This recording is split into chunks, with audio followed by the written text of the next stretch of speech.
ជំរាបសួរលោកគ្រូខ្ញុំបាទឈ្មោះសាកលកិត្តិគុណថ្ងៃនេះខ្ញុំមកបង្ហាញពីកូដដែលត្រូវប្រឡង midterm នេះគឺជាកូដអញ្ចឹងខ្ញុំធ្វើការ run វាឲ្យមើល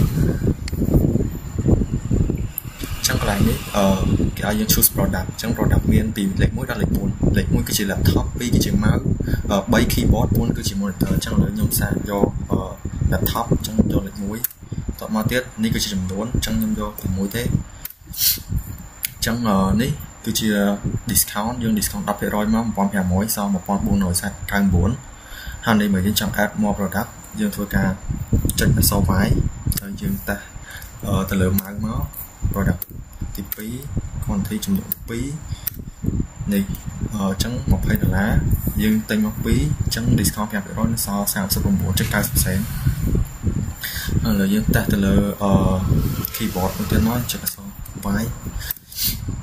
keyboard នេះយកលេខ3អញ្ចឹងយើងទិញ keyboard ជាមួយហើយសាកទិញលេខ3ចានេះ keyboard តម្លៃ$21យើងទិញ3ទៅយើងគិតមើលទៅយើង discount 8% ទៀតយើងសល់ 86.90 សេនហើយចុងក្រោយយើងតេស្តទៅលើ monitor អញ្ចឹងយើងចុចអក្សរ Y ទៀត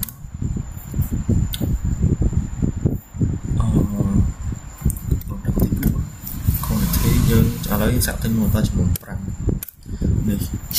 299យើងទិញ5ហើយវា discount 15% នៅសល់ 1494.90 សេនហើយកន្លែងនេះយើងអត់ product ដែលត្រូវតេស្តមើលហើយអញ្ចឹងយើងចុចអក្សរ N មកដើម្បីបញ្ចប់វានេះអញ្ចឹងកូដរបស់យើងត្រូវបានចប់ត្រឹមប៉ុណ្នេះអរគុណលោកគ្រូសម្រាប់ការមើល